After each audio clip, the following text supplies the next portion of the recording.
কি গো? হ্যাঁ। কিছু খাবে, চা বা কফি? না না, চা কফি এখন কিছু খাবো না। তুমি একটা কাজ করো, ওই ম্যাঙ্গো নিয়ে এসেছিলাম না, একটু স্মুদি বানিয়ে দাও না।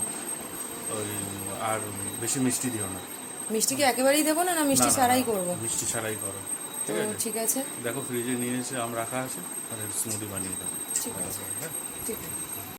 চলো বন্ধুরা, বানানো যাক।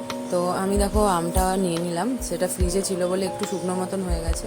তারপর কেটে নিলাম। আমটা এতটাই সুন্দর গন্ধ বেরোচ্ছে যে চিনি বা কোনো মধু বা কোনো কিছু গুড় দেওয়ার প্রয়োজনই নেই। তারপর সেটাকে আমি ভালো করে পাল্পটাকে বার করে একটা গ্লাসে ঢেলে নেওয়ার পরে ওর মধ্যে দিয়ে দিলাম হচ্ছে 2 চামচ দই, আর দিয়েছি হচ্ছে কিছুগুলো আইস কিউব।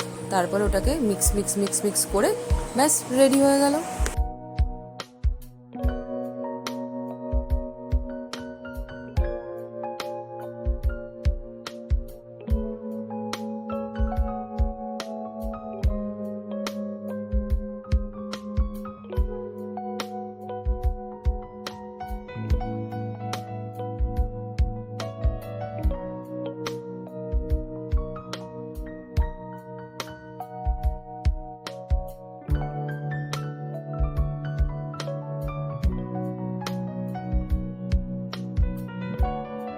দাদার পছন্দের উইদাউট সুগারের স্মুদি তৈরি হয়ে গেছে। তো চলো দেখি দাদার রিয়াকশনটা কি। হ্যাঁ না, হয়ে গেছে। হ্যাঁ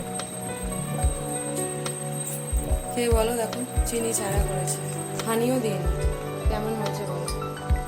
একটু ঘেটে নাও শুধু। হ্যাঁ একটু ঘেটে নাও, নাহলে খেয়ে দেখো কেমন হয়েছে। ঠান্ডাটা ঠিক আছে? ভালো হয়েছে, খুব ভালো হয়েছে। খুব ঠান্ডা দিইনি, অল্প ভালো চিনি, হয়েছে, বেশি ঠান্ডা ভালোও লাগবে না। আর চিনিও দিইনি। চিনি চিনি দাও নি, তাই কত না, সুন্দর। আমগুলো খুব মিষ্টি। খুব খুব ভালো হয়েছে। দোকানের মতন নাকি দোকানের থেকে ভালো? দোকানের থেকেও ভালো হয়েছে, খুব ভালো হয়েছে।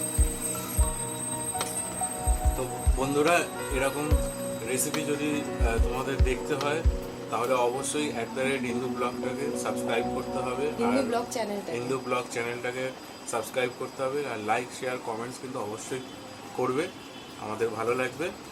আর গরমকালে চা আর কফি না খেয়ে এরকম একটা স্মুদি অবশ্যই তোমরা বানিয়ে খেতে পারো, ভালো লাগবে। তো টিল দেন, বাই বাই।